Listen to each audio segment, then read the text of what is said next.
बाळासाहेब भगवान भोसले हे आपल्याला डॉक्टर बाबासाहेब आंबेडकर यांच्या जन्माविषयी आपल्याला सगळ्यांना संबोधित करतील. बाळासाहेब. आज या ठिकाणी डॉक्टर बाबासाहेब आंबेडकरांची 135वी जयंती आपण मोठ्या आनंदाने उत्साहाने साजरी करत आहे. मित्रांनो, डॉक्टर बाबासाहेब आंबेडकरांची जयंती साजरी करण्यामागचा हेतू डॉक्टर बाबासाहेब आंबेडकरांनी या समाजासाठी केलेलं कार्य किती महान होतं हे सर्वांना समजलं पाहिजे. आपल्या पुढील पिढीलाही ते ज्ञात झालं पाहिजे.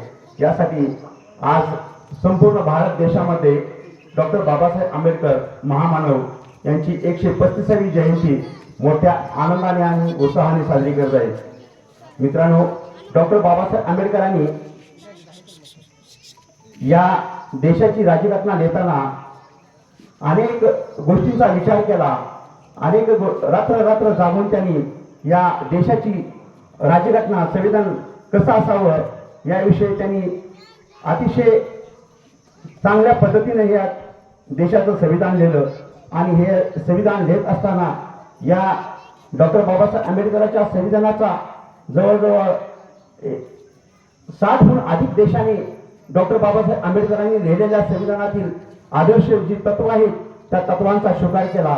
या तत्वाप्रमाणे आपल्या या भारत देशाचे संविधान लिहिले गेलं. त्यातील काही तत्व प्रत्येक देशाने स्वीकारली.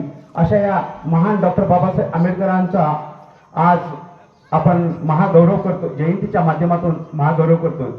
मित्रांनो, डॉक्टर बाबासाहेब आंबेडकरांनी अनेक कायदे दिले. त्यांनी कामगार कायदा दिला. या देशातील कामगारांचं शोषण होऊ नये म्हणून डॉक्टर बाबासाहेब आंबेडकरांनी कामगारांनी किती तास काम करावं याचंही बंधन घालून कायद्याच्या चौकटीमध्ये बंधन घालून दिलं. तसेच सर्वसामान्य माणसावर अन्याय अत्याचार होऊ नये म्हणून त्यांनी प्रत्येक माणसाने एखाद्या माणसाने जर गुन्हा केला तर त्या गुन्ह्याला शिक्षा काय असावी हे त्यांनी या संविधानामध्ये लिहून ठेवलं. आणि या संविधानामध्ये हिंदू, मुस्लिम, शीख, ईसाई, बाई भेदभावना मुळीच नाही या तत्वाप्रमाणे कायद्याची शिक्षा ही सर्वांना समान झाली पाहिजे हे एक डॉक्टर बाबासाहेब आंबेडकरांचा मूलमंत्र होता.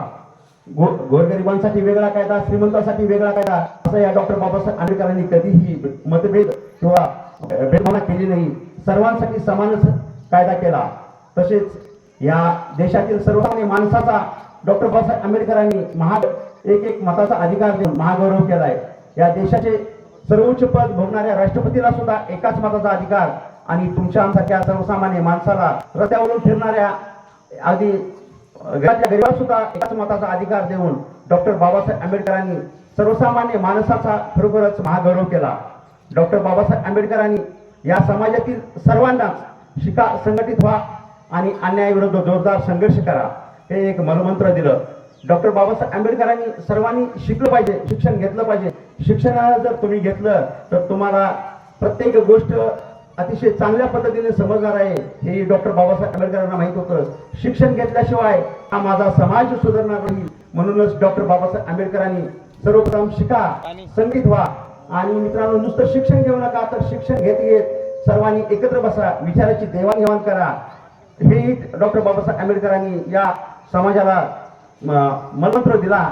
आणि त्याच पद्धतीने शिका, संघटित व्हा आणि अन्यायाविरुद्ध जोरदार संघर्ष करा. एखाद्यावरती जर एखादा समूह, एखादा वर्गीय जर अन्याय करत असेल तर त्या अन्याय मोडून काढण्याची ताकद मित्रांनो आपल्यामध्ये आहे. पण ती कधी आहे तर मित्रांनो आपण संघटित झालो तर पुढला कितीही मोठा माणूस असू द्या तो या समाजापुढे झुकणार आहे, या संघटित लोकांपुढे झुकणार आहे हेही डॉक्टर बाबासाहेब आंबेडकरांना माहीत होतं. म्हणूनच डॉक्टर बाबासाहेब आंबेडकरांनी शिका, संघटित व्हा आणि अन्यायाविरुद्ध जोरदार संघर्ष करा असा हा महामंत्र या जगाला दिला, या देशाला दिला. याच पद्धतीने डॉक्टर बाबासाहेब आंबेडकरांनी अनेक विचार तत्वे या जगाला दिली, या देशाला दिली. मित्रांनो, यातील काही जरी तत्व आपण आचरणात आणली तर मला माहित आहे की डॉक्टर बाबासाहेब आंबेडकरांप्रमाणे आपला महामानव होता येणार नाही. पण मानव म्हणून तर निश्चितपणाने या समाजामध्ये जगता येईल. अशा या महामाला आज 135व्या जयंतीनिमित्त कोटी प्रणाम करतो आणि मी माझे 2 शब्द संपवितो. जय हिंद, जय महाराष्ट्र, जय भीम.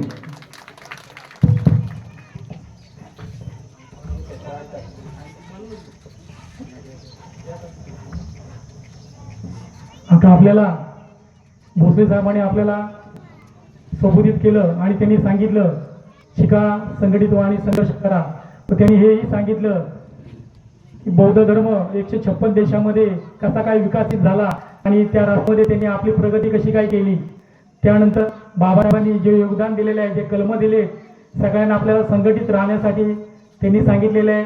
जे कामगार आहेत ते शोषित होऊ नये, त्यांचं 12-12 तासाचे काम होतं ते 8 तास कसं झालं तेही त्यांनी सांगितलेलं आहे.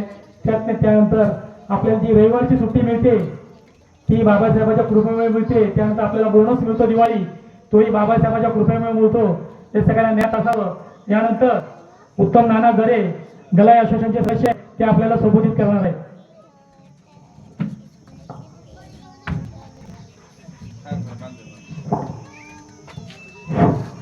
135व्या विश्वरत्न डॉक्टर बाबासाहेब आंबेडकर यांच्या जयंती निमित्त या ठिकाणी मला जी बोलण्याची संधी दिली त्याबद्दल मी आयोजकाचं प्रथम स्वागत करतो. तसेच या कार्यक्रमासाठी उपस्थित असलेले भरपूर गावचे लोकनियुक्त सरपंच, माजी सरपंच, डेप्युटी सरपंच, समस्त पोलीस पाटील, या पंचायत तरुण मित्रमंडळाचे सदस्य, बंधू आणि भगिनींनो, या ठिकाणी डॉक्टर बाबासाहेब आंबेडकरांचा जन्म 14 एप्रिल 1891 रोजी झाला होता. अत्यंत सामान्य कुटुंबातून प्रतिकूल परिस्थिती मात करत त्यांनी या देशासाठी अनेक ठिकाणी संघर्ष केला. तसेच 6 डिसेंबर 1956 रोजी भारताचे राज्यघटनेचे शिल्पकार व समाजकारक, अर्थतज्ञ आणि कायदा पंडित, त्यांनी दलित, महिला आणि कामगारांच्या हक्कासाठी लढले पहिले कायदा मंत्री होते. जन्म त्यांचा जरी 14 एप्रिल 1991 मध्य प्रदेशमध्ये आणि शिक्षण कोलंबो विद्यापीठात आणि लंडन स्कूल ऑफ इकॉनॉमिक मधून अर्थशास्त्र डायरेक्टर PhD कार्य, भारताचे संविधानाचे शिल्पकार, मसुदा समितीचे अध्यक्ष, अशा अनेक घटना त्यांनी केल्या. देशासाठी एक देश, राजा असू नाही तर गरीबाचा पोरगा असू त्याच्यासाठी एक मतदान हक्क दिला.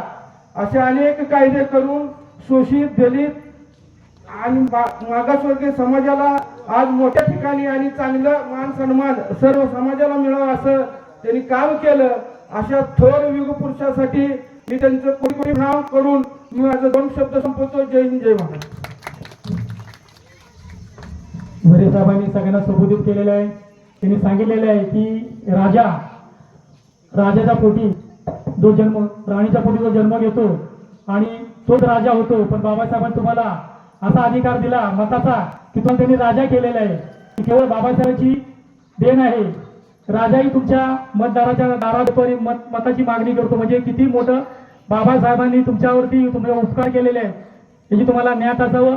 यानंतर आमच्या पंचशील तरुण मंडळाचे मार्गदर्शक भीमराव नाथा सावंत हे आपल्याला मार्गदर्शन करणार आहेत. भीमराव नाथा सावंत.